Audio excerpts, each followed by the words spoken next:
Sponsored by Rabbi Shlomi and Mirala Greenwald.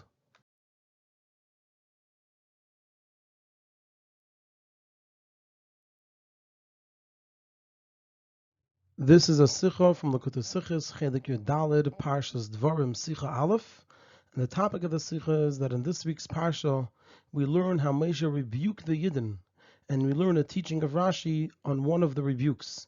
And there are 6 parts in the Sicha. The Rebbe will, number 1, ask 2 questions on this Rashi. Number 2, answer both questions. Number 3, point out a difficulty that remains based on this answer. Number 4, answer the difficulty. Number 5, show how the theme of this answer runs through the whole pasuk.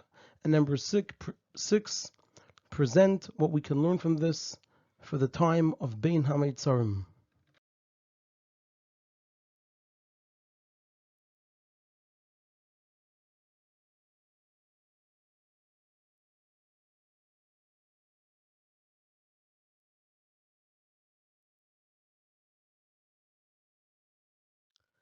In the beginning of our parsha, on the pasuk Ela Advarim Asher Dibar Moshe El Kol Yisrael, these are the words that Moshe spoke to all the Yidden. Be'ever HaYarden, on the other side of the Yarden, on the east side. Ba'midbar, in the Midbar. Ba'arava, in the Arava. Moel Suf, opposite Suf.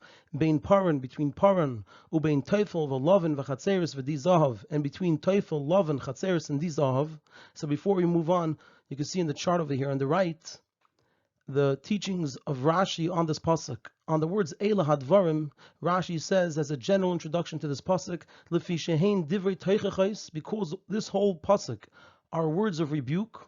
Umana kan kol hamakaymes sheichusu lufnei hamakim behen. Over here he counted all the places where the Yidden angered Hashem in those places.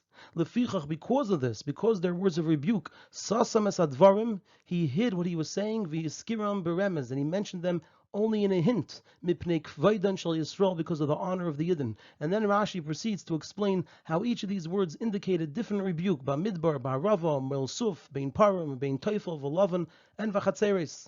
Each of these different words refer to a different rebuke. And then Rashi quotes the very last Rashi in the pasuk. He quotes the very last words in the pasuk, Vdi Zahav, and he explains over here, Here Moshe rebuked them for the egel which they made because of the great amount of gold that they had. Shenemar, like it says in Hosea, v'kesef beisila, I gave them a lot of silver, v'zahav, and gold, asu labal, and they used it for the Baal, for Avodah Zarah.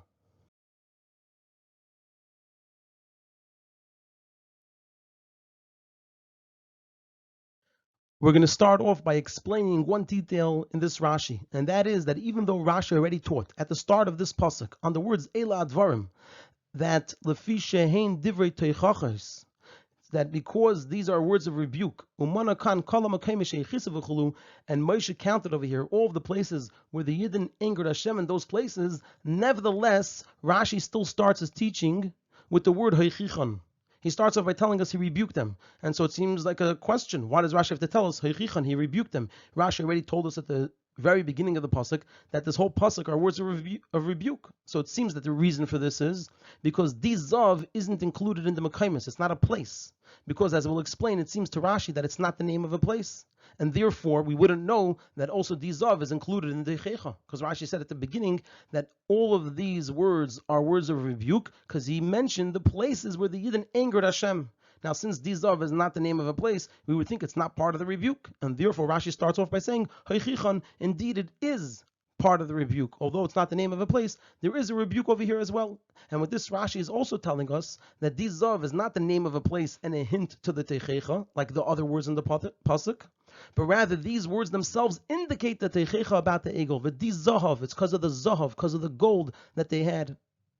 And like where Rashi also explains on Ubein Teufel v'Lavin, there as well, Rashi says that Hoichichon al advarim shetaflu alaman shehu lavin, that he rebuked them for the words that they complained about the man which is white. Also there Rashi starts off with the word Hoichichon. In these two teachings, Rashi starts with the word Hoichichon, since it too isn't the name of a place. There's no place named Teufel and Lavin. And we can explain simply that what compels Rashi to say that Vdi Zahav isn't the name of a place is that we don't find it mentioned anywhere. And this too is like what Rashi explains on Ubein Teufel v'Lavin. Rashi says over there that Chazarnu al kol mikra v'lei matzinu makim sheshmai Teifel v'Lavan. We searched through all the psukim and we didn't find a place that's named Teifel and Lavan. Ela rather hoichichan al hadvarim shetaflu al aman shehu Lavan. He rebuked them for what they said and complained about the man which was white. So that explains to us why Rashi begins his teaching over here with the word hoichichon, because otherwise we wouldn't know it's part of the rebuke, because it's not the name of a place. And Rashi told us at the very beginning of the pasuk that the rebuke was hinted to by mentioning the places where they angered Hashem. So therefore, since it's not the name of a place, Rashi has to tell us that also Vdi Zahav, and as well as, like we said, by Teifel and Lavan, they too are part of the rebuke. And therefore Rashi begins his teaching on those words by saying hoichichon, that he rebuked them. These words are also part of the rebuke.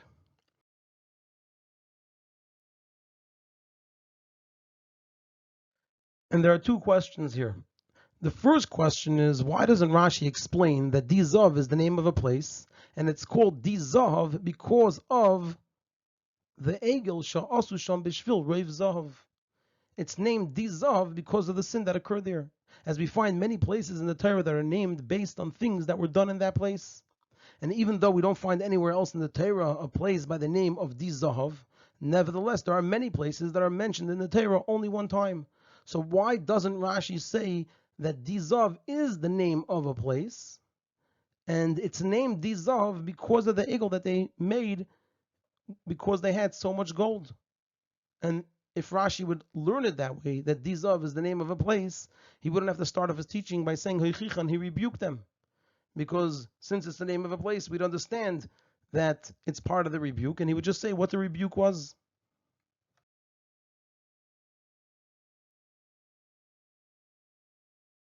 And as an explanation to this question, we're going to point out that it's not similar to Teifel and Lavan, because by them we can't say the place is named because Taflu al Aman Shehu Lavan, because they complained about the man which is white. That's not the reason to give the name of a place to be called Teifel v'Lavan, because Taflu al Aman Shehu Lavan. Because when giving a name because of something that happened in a place, the name has to contain in it either the event itself, or the thing with which the event occurred with, or at the very least the cause of the event that occurred. So it should be best, it would be the actual event itself. Second best would be the thing that it occurred with, and the third thing would be the cause of it. But regarding Teifel and Lavan, the man being white is a side point. The fact that it's white has nothing to do with what they complained about. It's just a detail about the man. And the word Teifel, because of Taflu that they complained, doesn't indicate any specific chet, because all the Chatayim of the Yidden in the Midbar were that the Yidden were Taflu about something that they complained, so it doesn't contain in it anything that indicates the name of the place. However, the cause of the sin of the chet over here is hinted to in the name, Vdi Zahav. As Rashi says, Sha'asu, they made it bishvil Reiv Zahav Shahayolahem. They made the egel because of the great amount of gold that they had. So then you could call the place Vdi Zahav, because they had so much Zahav, because that's the cause of the chet.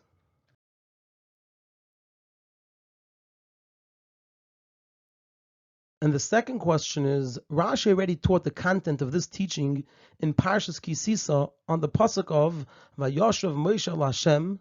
Moshe returned to Hashem, Vayemar, and he said, Ono chota omazeh chato gdola, the Yidden, this nation sinned a great sin. Vayasu lahem elekei zav, they made for themselves a golden god. So Rashi quotes the words elekei zav, and he explains, Atahu shegaramta lahem, you're the one Hashem that caused it to them. Sheishpaita lahem zav v'chol cheftzam, because you gave them gold and everything that they wanted. Mayasu shalayechtu v'chulu, what should they do that they shouldn't sin? And so the question is, if a proof is needed for this idea, like Rashi teaches here, he brings a proof from Isaiah. He says, Shenemar v'chesafir beisi lo v'zov and also labal. So if a proof is needed for this teaching, then Rashi should have taught it in Parshas Kisisa, where this teaching was first taught. How come he brings the proof here and he doesn't bring it earlier in Parshas Kisisa?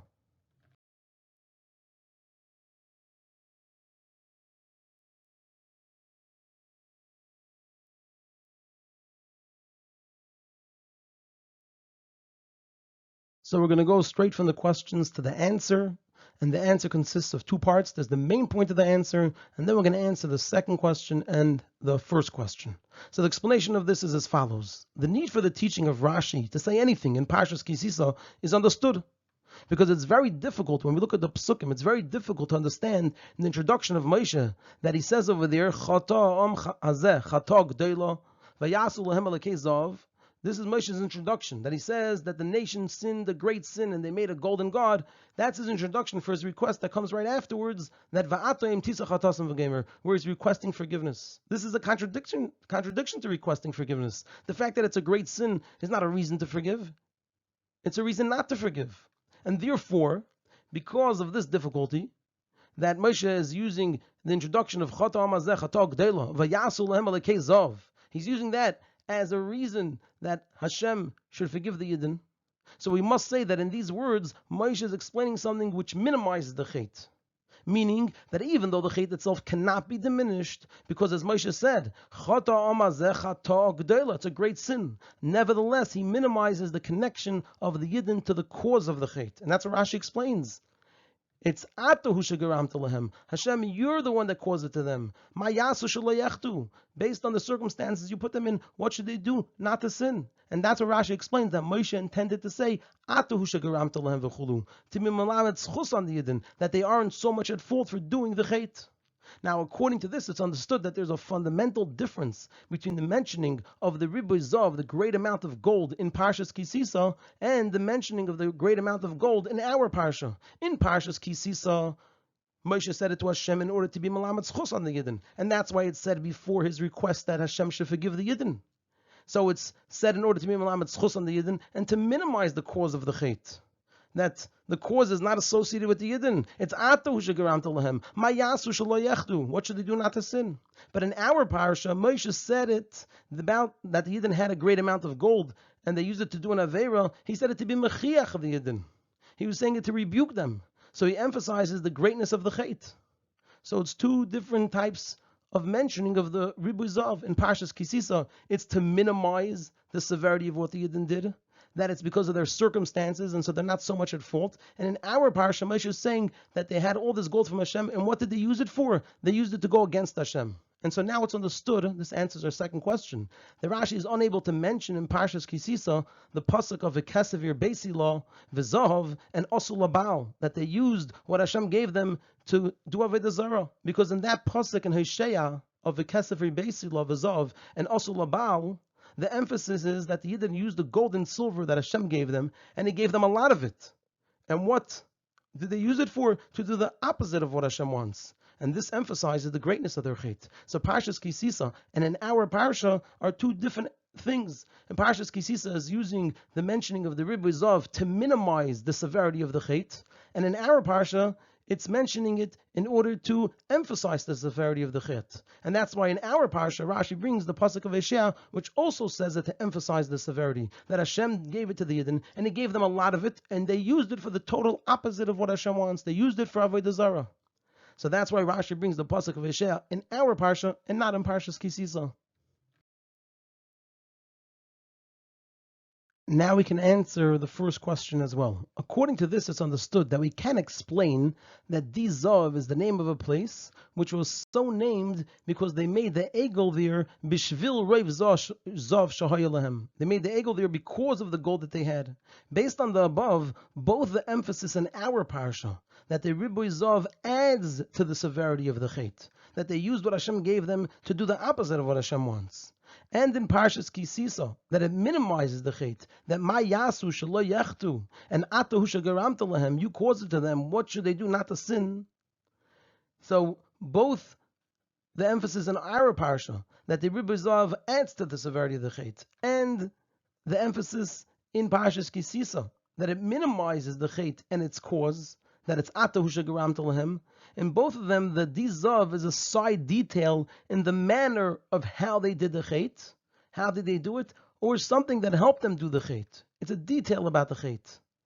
That they used what Hashem gave them, or the circumstances were very difficult, but it's not the cause of the chet. The real reason is what the pasuk says. The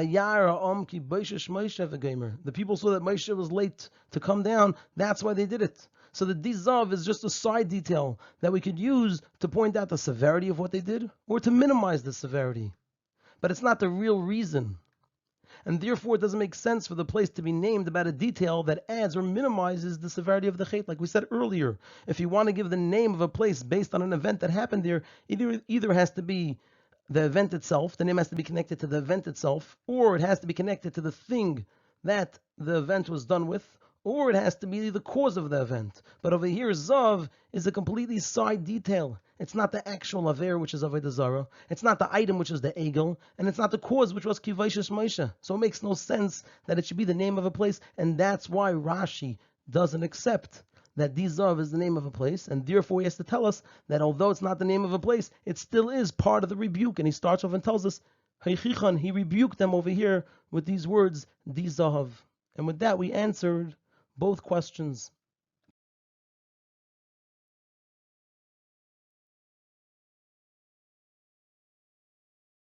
However, this actually brings up a difficulty, and that is that the wording of Rashi isn't understood.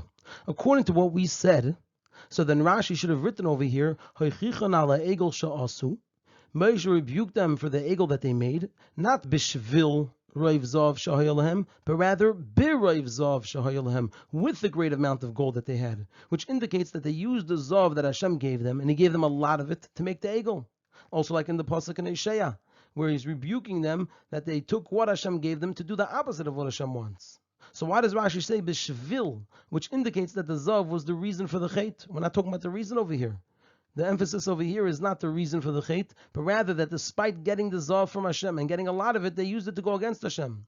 And especially since the intent here is to add to the severity of the chait and not the opposite. And the word bishvil actually does the opposite. It minimizes the severity of the chet. Like we said in Parshas Kisisa, it's because of the zav. And so, Atahu shagaramtalem, you're the one that caused that to them. And mayasu shalayechtu. So the word bishvil actually fits with Parshas Kisisa and not with our Parsha here. So why does Rashi use the word bishvil over here?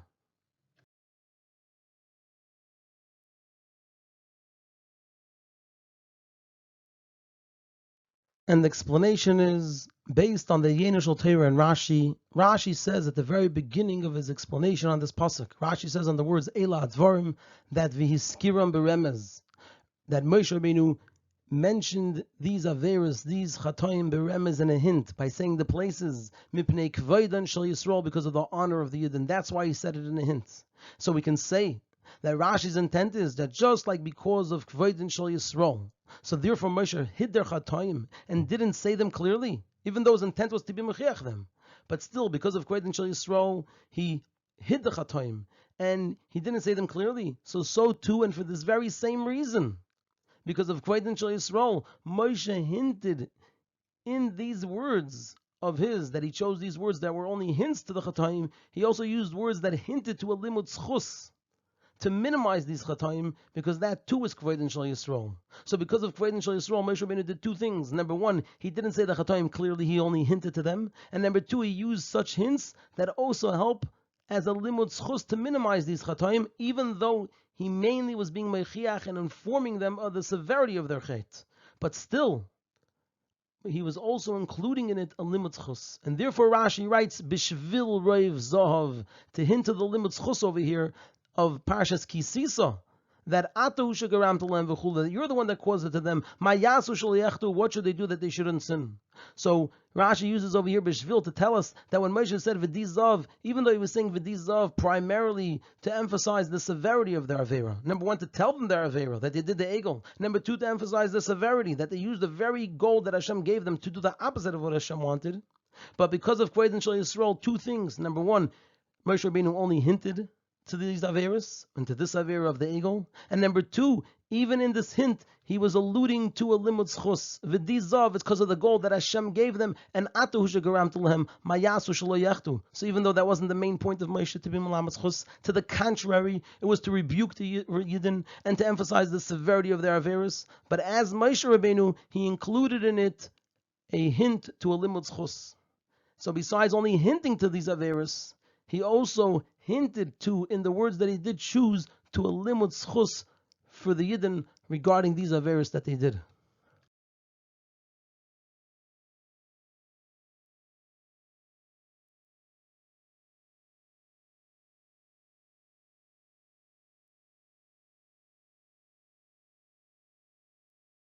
Now we're going to take this idea and apply it to the rest of the pasuk. So since Moshe was careful here with Kvaydin Shel Yisrael, so it's understood that just like regarding Vdi Zahav, the Limud Sichos is hinted to in the Teichecha itself, so we have to say the same is true also regarding all the other Teichechas in this pasuk.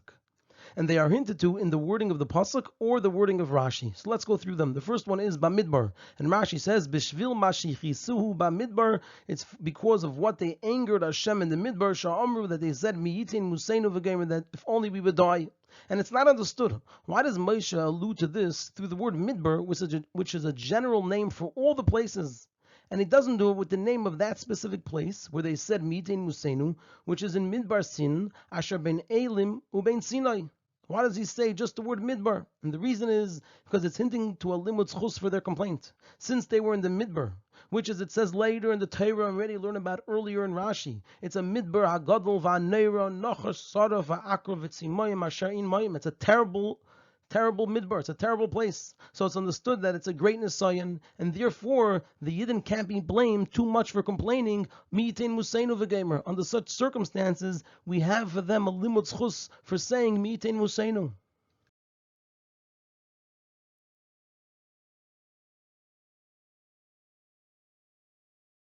The next word of the pasuk is ba'arava, and Rashi says bishvil ha'arava. It's because of the arava shechotu b'ba'al pa'er, that they sinned with the Vdi Zahav of Baal Pa'er, B'shittim, in Shittim, Ba'arvas Moav, which is in Arvas Moav. And we have to understand, Arvas Moav was mi beis ha'yishimois ad ovel ha'shittim. It was a very large area. So it should have said, Ba'shittim, in the Shittim. That's where the Yidden actually did the Aver of Baal Pa'er.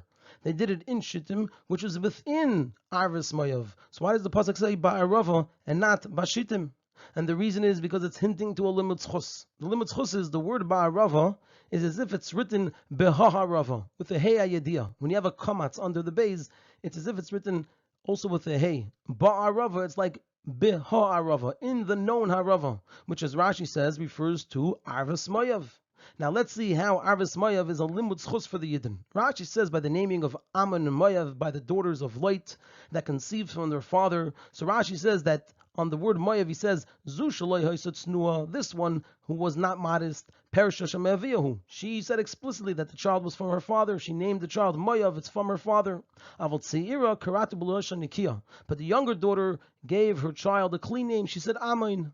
V'kiblo sachar b'mei Moshe, and she received the reward in the days of Moshe. Shenemar, like it says, b'vnei Amin, regarding b'nei Amin, al tisgar bam klol. You shouldn't bother or harass them at all. Uv'mayav lehizer ela shalei lachim bam. But by Mayav, Hashem only warned not to wage war against them. Avaletzaran hiterlei, but Hashem permitted to harass and bother Mayav.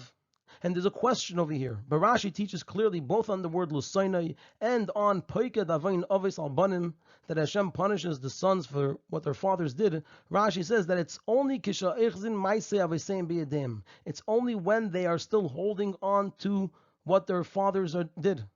So why was Moav being punished? So this proves that they were like this also in the days of Moshe, that they kept this negative quality of a tremendous lack of tznius.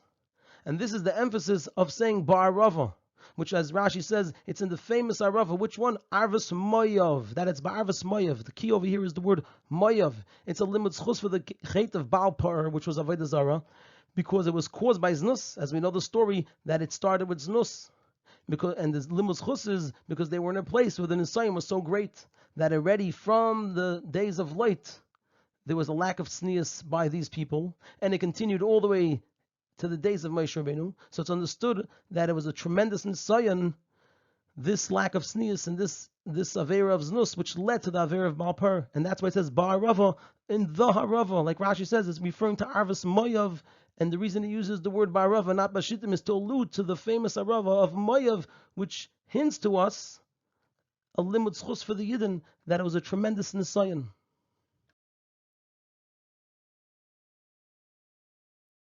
The next words on the pasuk are Mol Suf, and Rashi explains Amasha Himru b'Yamsuf, on what they did by the Yamsuf. B'vayim Yamsuf, when they came to the Yamsuf, Sha'amru, that they said, Amin bli'en gvarim b'Mitzrayim, are there no graves in Mitzrayim that you brought us here to die?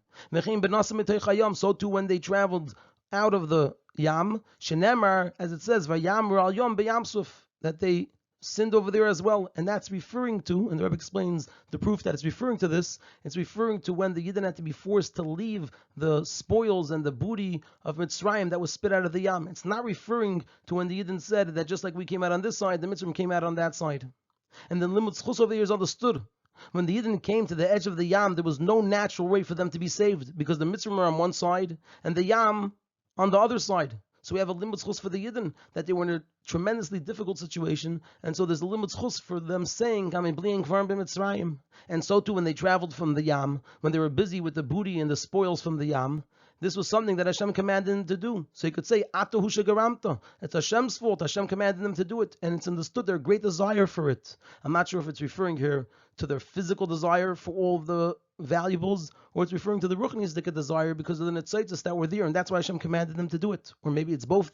At any rate, we could understand, we have over here limud chus, that the Yidden were commanded to collect these valuables, and they had an understandable desire for it. So again, we have a limud chus for these chatoim as well.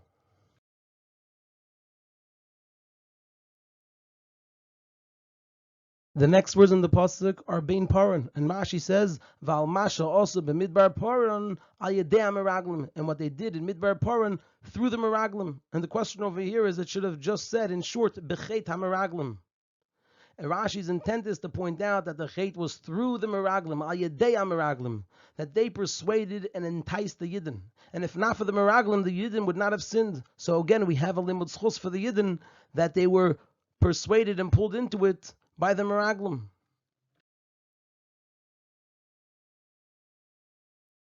The next words in the pasuk are ubein toifel v'lavon, and Rashi explains shetaflu alamon shehu lavon, that they complained about the mon which was white. Now the reason in Yeno Shel Torah that Moshe emphasized that it was white is because since it was white, so it was removed from any colors, which reflects being above being grasped and experienced. Like it's also explained about Moshe Rabbeinu wearing white garments in the days of the Maluyim. And so since it was above being grasped and experienced, so they didn't have true pleasure from it. Because a person can't have true pleasure from something which they don't really have a handle on, something which they don't see. It all looked the same. They couldn't have true pleasure from it. And so it's understood that this detail, quote unquote, justifies complaining about the mun. Although that wasn't their complaint was not about it being white, like we said earlier, and therefore can't be the reason for the name of the place. We said it wasn't about being white.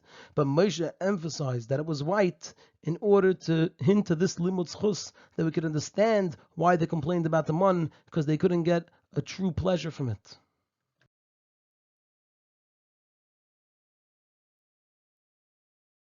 And then the next word on the pasuk is v'chatzeres, and Rashi explains b'machlokasei shel kairach, in the argument of kairach. And the question over here is, it should have said b'machlekas kairach v'adasei, in the machlekas of kairach v'adasei. The reason is because Rashi's intent is to hint also here to the above point that we said about the meraglim. The machlekas was only that of kairach; it was machlokasei shel kairach, and not of the Yidden. And it's just that Kairach persuaded the Yidden like the Meraglim persuaded the Yidden. And like Moshe claimed, and we learned in an earlier Sicha in Chelek Yud Gimel, Ha'ish echad yechtav al kol ha'eda tiktseif, only one of them is truly the one that it's his argument. It wasn't that of all the Yidden, they were just pulled into it. Even though Kairach actually persuaded all of them, and therefore there was an Aveira here, but there's also a limud chus that Rashi brings out by saying b'machlokasei shel kairach was the machlekes of kairach and not of the Yidden.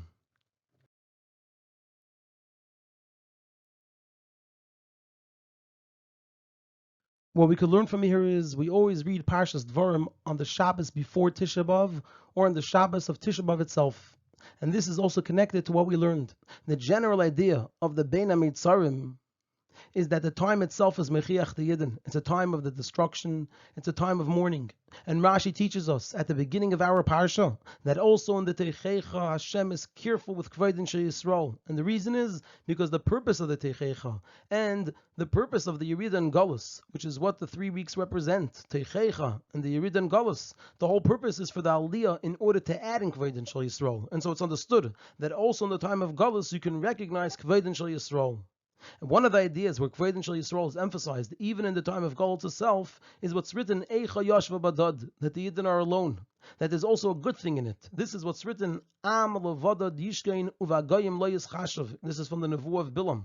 Now Yidden don't mix with the nations, and like the Maimer Rizal of Hashem and Einem Esarv Elohimid oil, it doesn't mix with other liquids, but rather it stands separately above them. Kach Yisrael Einem Esarvim Ima'akum. So to the Yidden, they don't mix with the nations. And because of this quality in Eicha Yashva Badad, that Yidden don't mix with the nations, so we should merit that Kvoidin Shel Yisrael should be revealed with the building of the third Beis HaMikdash, which is the opposite of the Bein HaMitzarim, that the third Beis HaMikdash, as is explained in Chassidus, is hinted to in our Pasuk, so we should merit that Sheibana Beis HaMikdash B'mheir Ve'emenu Uva Agola Didan.